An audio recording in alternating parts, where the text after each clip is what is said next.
میں سید مفیز اپنے چینل کراچی کی آواز سے آپ سے مخاطب ہوں۔ کل ایم کیو ایم پاکستان کے ایک مرکزی رہنما حیدر عباس رضوی نے ایک ہنگامی پریس کانفرنس میں کراچی کی تباہی اور بربادی پر مگرمچھ کے آنسو بہاتے ہوئے اس کا الزام پیپلز پارٹی پر لگاتے ہوئے فرمایا کہ سندھ حکومت کراچی کے عوام کا خون نچوڑ کر ان کے حقوق پامال کر رہی،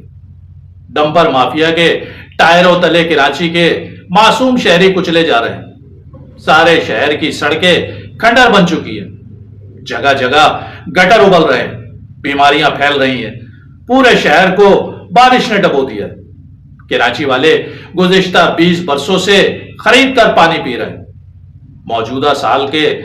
صرف 9 ماہ میں 54,000 سے زائد وارداتیں رپورٹ ہو چکی ہیں۔ اسٹریٹ کرائم باقاعدہ ایک صنعت کی شکل اختیار کر چکی ہے، اور سندھ حکومت کے پاس کتے کے کاٹنے کی ویکسین تک نہیں ہے، اور یہ کہ وفاقی حکومت سندھ حکومت کو آرٹیکل 149 کے تحت پابند کرے کہ وہ کراچی اسٹریٹجک ڈیولپمنٹ پلان 2020 پر جنگی بنیادوں پر منوعن عمل کرے، اور اس کے علاوہ ایک لمبی چارج شیٹ پیپلز پارٹی کی نااہلی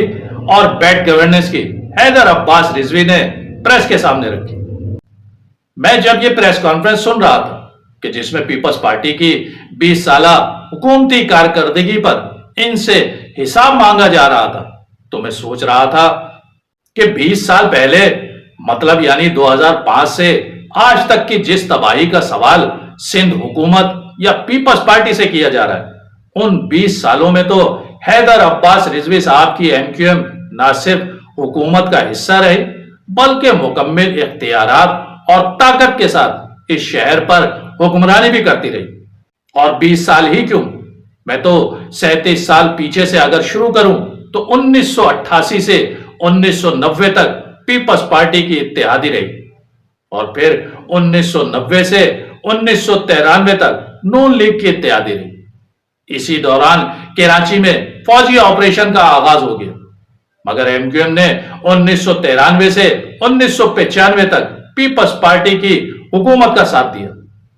اسی دوران 1995 سے 1996 تک کراچی میں بدترین خون ریزی ہوئی، اور ایم کیو ایم کے ہزاروں کارکنان کا ماورائے عدالت قتل کیا گیا۔ لیکن 97 کے الیکشن کے بعد نون لیگ کی بننے والی حکومت کا ایم کیو ایم ایک بار پھر حصہ بن گئی، اور 1997 سے 1999 تک اس کی اتحادی رہی۔ اسی دوران سندھ میں گورنر راج کا نفاذ ہو گیا، جو کہ 1999 سے 2002 تک رہا۔ اس دوران نواز شریف کی حکومت کا تختہ الٹ کر جنرل پرویز مشرف نے مارشل لا نافذ کر دیا، جنہوں نے 2002 میں الیکشن کروائے، اور ایم کیو ایم ایک بار پھر 2002 سے 2007 تک مشرف کی بنائی گئی کنگ پارٹی یعنی کاف لیگ کی مضبوط ترین حلیف بنی،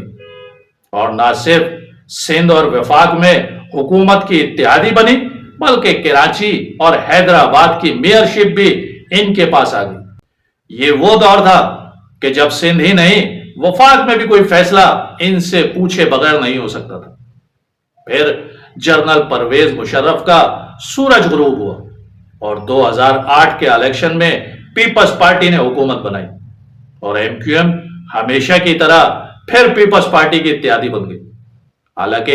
2011 سے 2013 تک کراچی میں لیاری گینگ وار، جو کہ پیپلز پارٹی کی ذیلی تنظیم تھی، اس نے مہاجر نوجوانوں کا بدترین قتل عام کیا،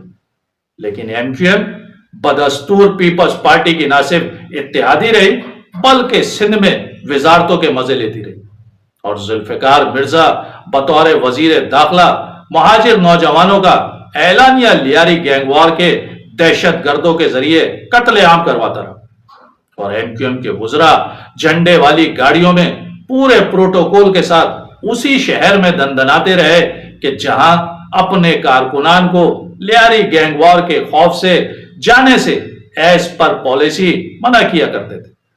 یوں یہ شہر چیختا رہا، چلاتا رہا، لیکن قاتل گرفتار نہ ہو۔ اتنی بدترین دہشت گردی اور جینوسائیڈ کے باوجود جب 2013 کے الیکشن میں پیپلز پارٹی نے دوبارہ حکومت بنائی تو صرف ایک سال کے وقفے کے بعد ہی 2014 سے 2018 تک پھر ایم کیو ایم پیپلز پارٹی کی مفاہمانہ پالیسی سے متاثر ہو کر ان کی گود میں جا بیٹھی۔ 2018 میں بدترین شکست کے باوجود اپنی غلطیوں کو درست کرنے اور عوام کے دکھوں کا مداوا کرنے کے بجائے اس بار ایم کیو ایم نے پی ٹی آئی کے ساتھ اپنا سفر جاری رکھا اور نفیس لوگوں کی طرح کراچی کی سودے بازی کرتے رہے۔ یوں پھر کسی کے اشارے پر پی ٹی آئی سے بے وفائی کر کے پی ڈی ایم کے لیے سہولت کاری کی اور ان کی حکومت میں شامل ہو گئے، اور پھر 2022 سے فارم 47 کے ذریعے منتخب ہو کر پی ڈی ایم پارٹ 2 کی آنکھ کا نور بنے۔ یہ اتنی لمبی تاریخ جو کہ 1988 سے 2025 تک کی 37 سالہ کارکردگی کی وہ چارج شیٹ ہے جو کہ کراچی اور حیدرآباد کی عوام کی جانب سے جاری کی گئی۔ تو حیدر عباس رضوی صاحب،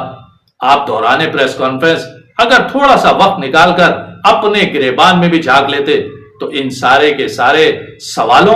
اور الزامات کا جواب آپ کو خود مل جاتا۔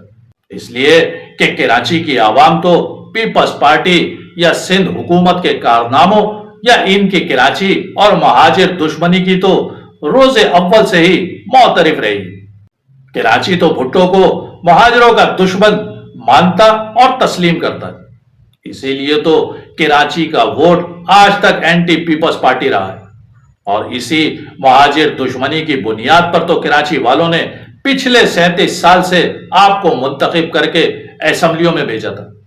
تو کراچی والے سوال تو پیپلز پارٹی والوں سے تھوڑی آپ سے پوچھیں گے، کیونکہ آپ نے کہا تھا کہ ہم کراچی اور سندھ کے شہری علاقوں کو پیپلز پارٹی کی معاشی غنڈہ گردی اور انتظامی بدماشی سے ہمیشہ کے لیے نجات دلائے گی۔ تو حیدر عباس رضوی صاحب کراچی والوں کو یہ نہ بتائیں کہ پیپلز پارٹی کتنی ظالم ہے، یہ بتائیں کہ پیپلز پارٹی کی اس ظالمانہ اور سفاکانہ پالیسیز کی سہولت کاری پر آپ کو کس نے مامور کیا اور کتنی قیمت وصول کی، کیونکہ کراچی کا شکوہ صرف یہ ہے کہ کراچی جس کی وفاؤں پر کبھی کسی کو شک نہیں رہا۔ بھٹو جیسا لیڈر بھی اس بات کا اعتراف اپنی زندگی میں کر چکا تھا کہ اگر میں کراچی والوں کا ساتھ دیتا تو یہ مجھے تختہ دار سے بھی اتار لیتے۔ تو حیدر عباس رضوی صاحب جس کراچی کی وفاداری کی مثال اس کا دشمن بھی دے، اسے آپ نے اپنا بنا کر اتنی کم قیمت میں بیچ دیے۔ وہ ہزاروں نوجوان جو آپ جیسوں کی جانیں بچانے کے لیے اپنی جانیں نچھاور کر گئے، آپ نے ان کے خون کا سودا کر دیا۔ ان شہیدوں کے بچوں اور فیملیز کے ارمانوں اور مستقبل کا گھڑا گھوڑ دیا۔ اپنے عیش و آرام اور سیاسی کاروباری مفادات کی خاطر پورے شہر کو بند گلی میں لا کھڑا کیا۔ میں دعوے سے کہتا ہوں کہ پیپلز پارٹی کے جرائم کی فہرست آپ کے گناہوں سے طویل نہیں ہو سکتی۔ انہوں نے تو معاشی اور انتظامی طور پر نقصان پہنچایا، مگر آپ نے تو پوری مہاجر قوم کی روح کو چھنی کر دی، ان کے خوابوں اور ارمانوں کا خون کیا، ان کے اعتبار اور اعتماد کو ڈسا ہے، جس کا کہ مداوا یا ازالہ قیامت تک ممکن نہیں ہو سکتا۔ حضرت علی رضی اللہ تعالی عنہ کا قول ہے کہ زمانہ برے لوگوں کی برائی کی وجہ سے برا نہیں ہوتا، بلکہ اچھے لوگوں کی خاموشی کی وجہ سے برا ہوتا ہے۔